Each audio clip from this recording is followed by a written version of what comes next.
Good morning, everyone, or good afternoon, depending on wherever you are. All right, welcome back to our series, the Abuan alphabets, focusing on the consonants. In today's video, our focus is on the two alphabets, me, ne.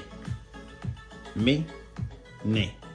The corresponding English alphabets, AM, in Abuan, this alphabet is pronounced me, and N, which is the English alphabet, N, in Abuan, it is pronounced ne.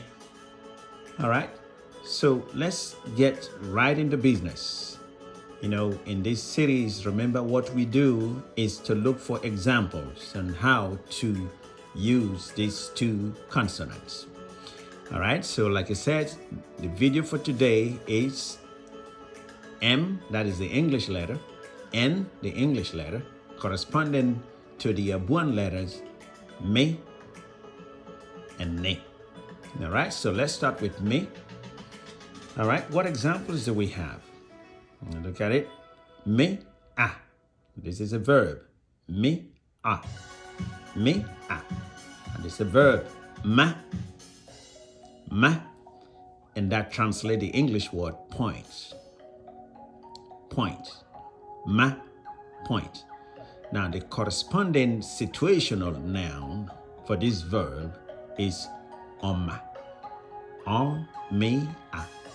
Oma. All right? So that is a noun form, to point. All right? Let's take another example. Me, a, ge, he.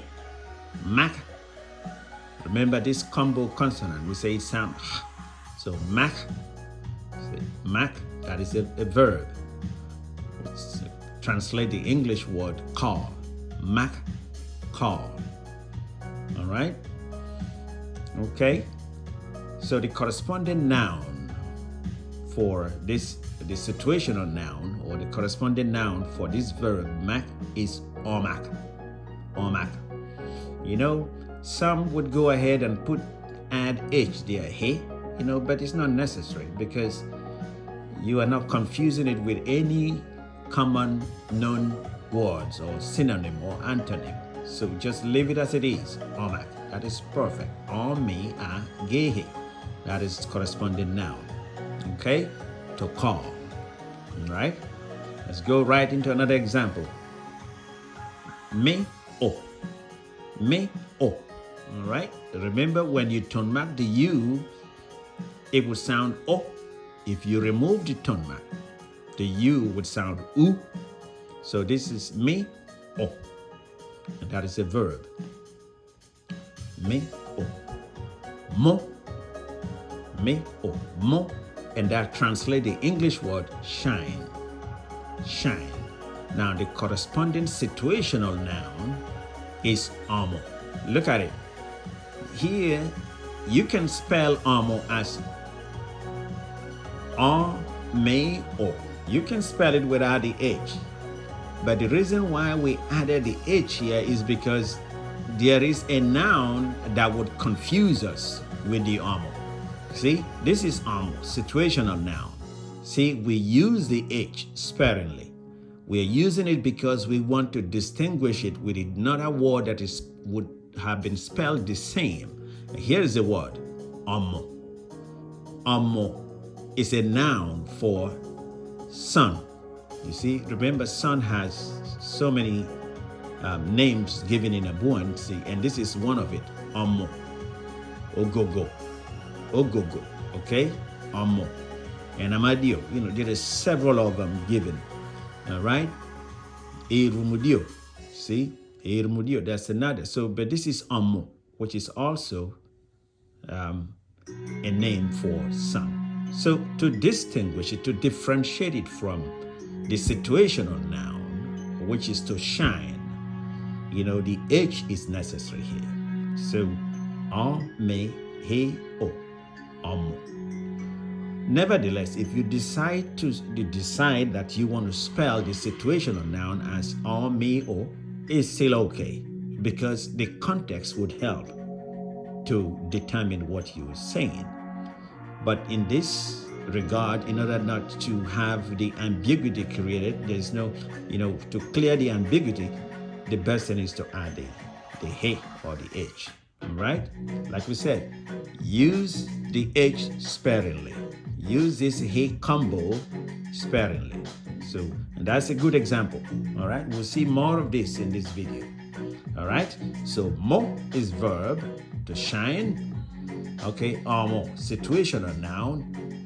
Mo is a verb, shine. Situational noun, mo, to shine. And then mo is a concrete noun for sun. Okay? All right. Let's move into more examples. All right? Here we have me, e. Me, e. And it's me. And that is a subject pronoun. This is a subject pronoun that translates the English subject pronoun, I. Did you see? Note that me translate I.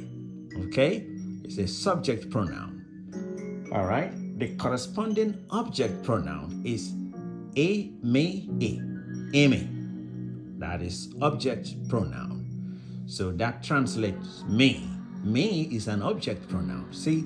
So here's the point. You cannot start a sentence with Amy, but you can start a sentence with me because me is the subject. The same thing with the English pronouns, I and me.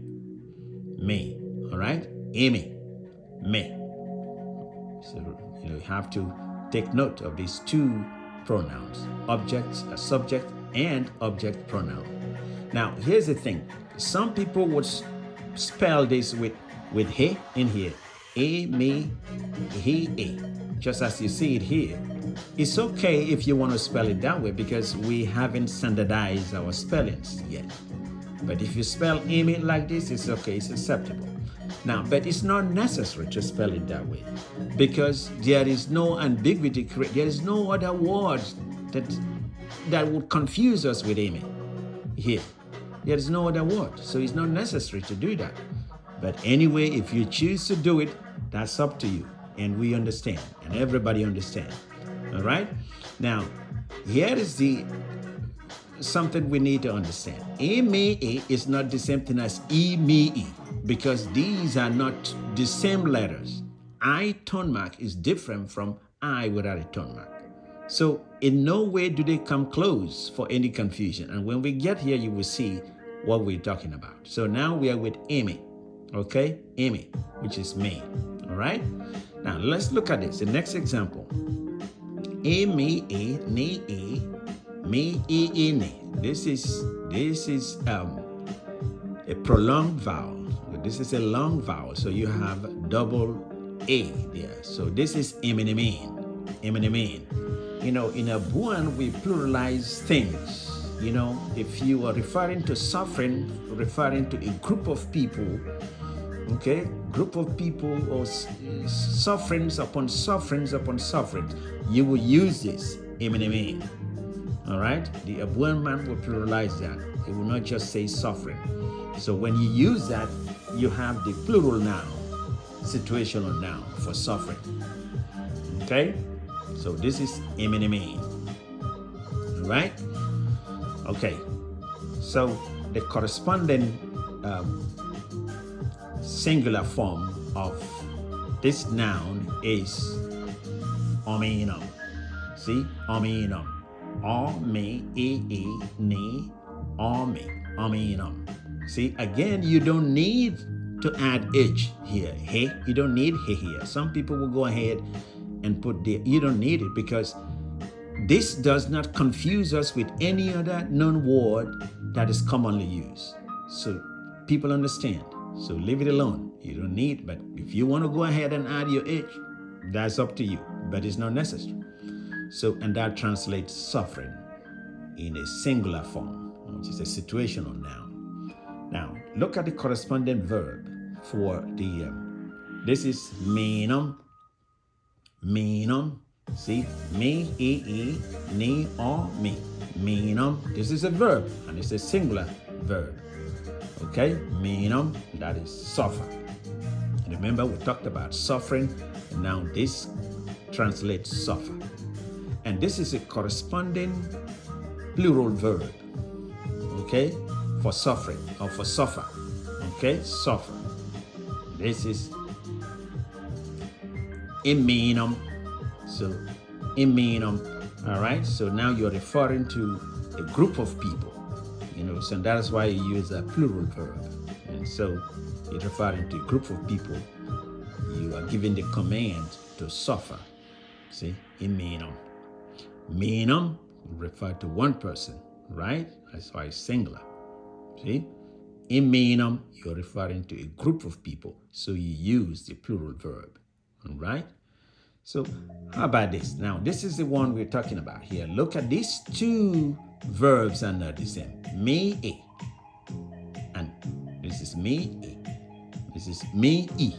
So this is me. This is me. All right? So, and this is a verb for steal. Okay? Steal. Steal something. And the corresponding noun to this me is imi. Imi. Imi. That is a noun translating the English word stealing or theft. That's a noun. So just to reiterate one more time, imi. Imi. Imi. Imi. Imi. They are totally different words, totally different alphabets. All right? So now we move on to N. That's the English alphabet, N. In Abuan, N is ne. This is ne in Abuan alphabet. Ne. So what examples? Let's look at the examples here. You have ne, a. Ne, a. Remember, if you don't tone mark the A, it will sound a. If you tone mark this A, it's going to be a. As we're going to see the examples coming below. And this is a subject pronoun, na. Ne-a, na. This is a subject pronoun for you. All right? So you start sentence with na. The corresponding object pronoun is ana. Ana. So this is an object pronoun, which also translates you, but this is an object you. So you start your sentence with na, end your sentence with ana. Okay? So this is structural, grammar, Abuan grammar. All right? So you don't start a sentence with ana. No, you start sentence with na. All right? All right. So now let's move on to the next example. Ne a me. Ne a me. Nam. Nam. Okay, that is a verb. And two words come to mind. With nam, two words come to mind. Maybe three words. But look at it. This means a splash. When a fish comes from under the water to the surface and then splash, that is on nam. See, one man will say nam, that's, on nam. That is the corresponding noun for this verb. Nam, see, is on nam. So nam, splash, that's what it translates. And also, too, a second word or usage of this language would be somebody. Nam could be test by tasting a little alcohol. That is nam, to drink an alcohol. Nam, say man nam, or a nam, that's drinking alcohol. Like I said, the corresponding noun is on nam. All right? On nam. And that is a situational noun for nam, on nam. All right? So that corresponds to splash, to take a sip of alcohol, on nam. Also, it's been used, to mean somebody who is lying. Ranamokbe. In other words, somebody like he just take pleasure in lying. Ranamokbe. So that is how sometimes our word is used. Nam. All right.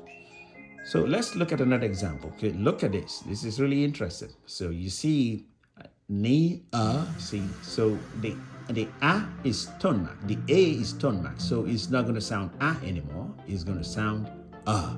So ni A, ki A, ri A, nakara. See, nakara. That is a verb which translate the English word stun.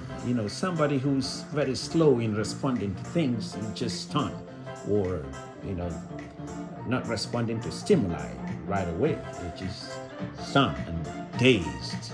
And that is nakara, or unakara will be the corresponding situational noun to get stunned. Okay? All right, so those are beautiful words. You probably will have some other words. Let's see more examples on ne. All right, look at it there. We have this beautiful example, ne off. Remember, if you tone mark the O, it sounds off. So ne off. Ne off. That's a verb. And that is no is to choke with a strong grip using your fingers.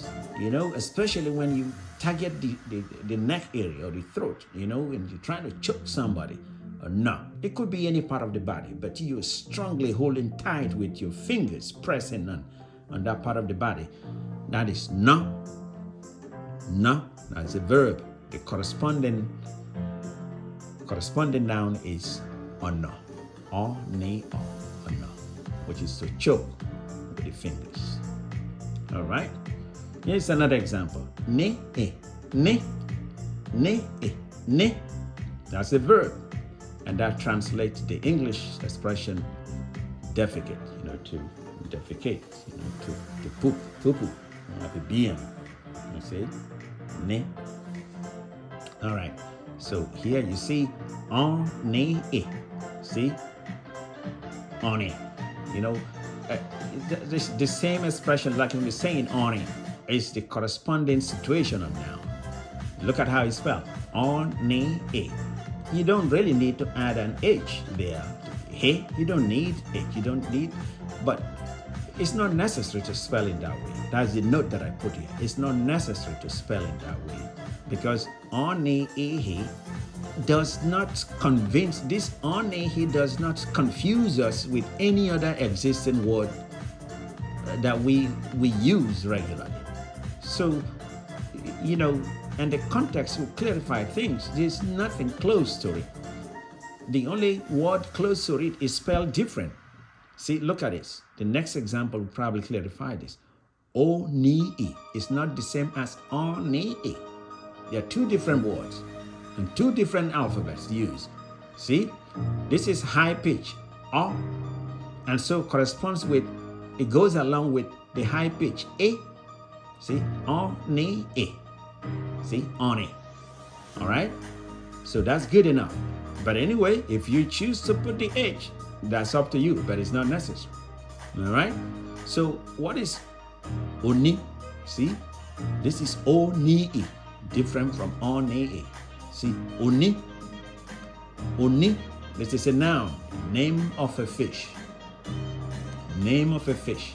This is a fish of the family of the tilapia. It's a species of tilapia. Tiny little fish, bony, close to adegor. For those people who go for fishing, they will know this. All right? So oni has, look at it. This is O as a low pitch. So the E is low pitch. So they correspond. This is high pitch. O, A, high pitch. So they go along. So oni. So oni. All right.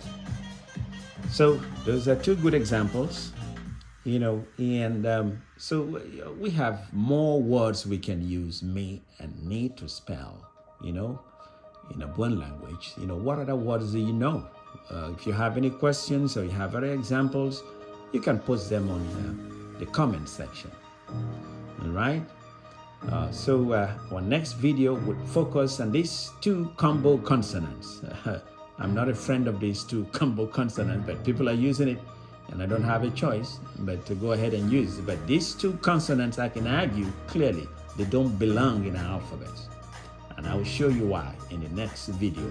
But we're using it anyway because that's what we're using it. Hopefully, someday in the future, we'll make amends.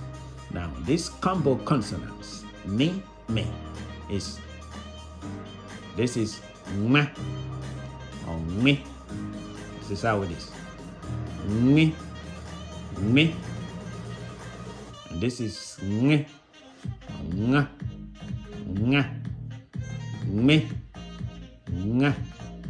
All right, interesting combo consonants. We'll take a look at it. And like I said, I will show you why they don't really belong, but we don't have a choice. We're going to use it because people are using it. All right, if you have any questions, you can post them on the comment section.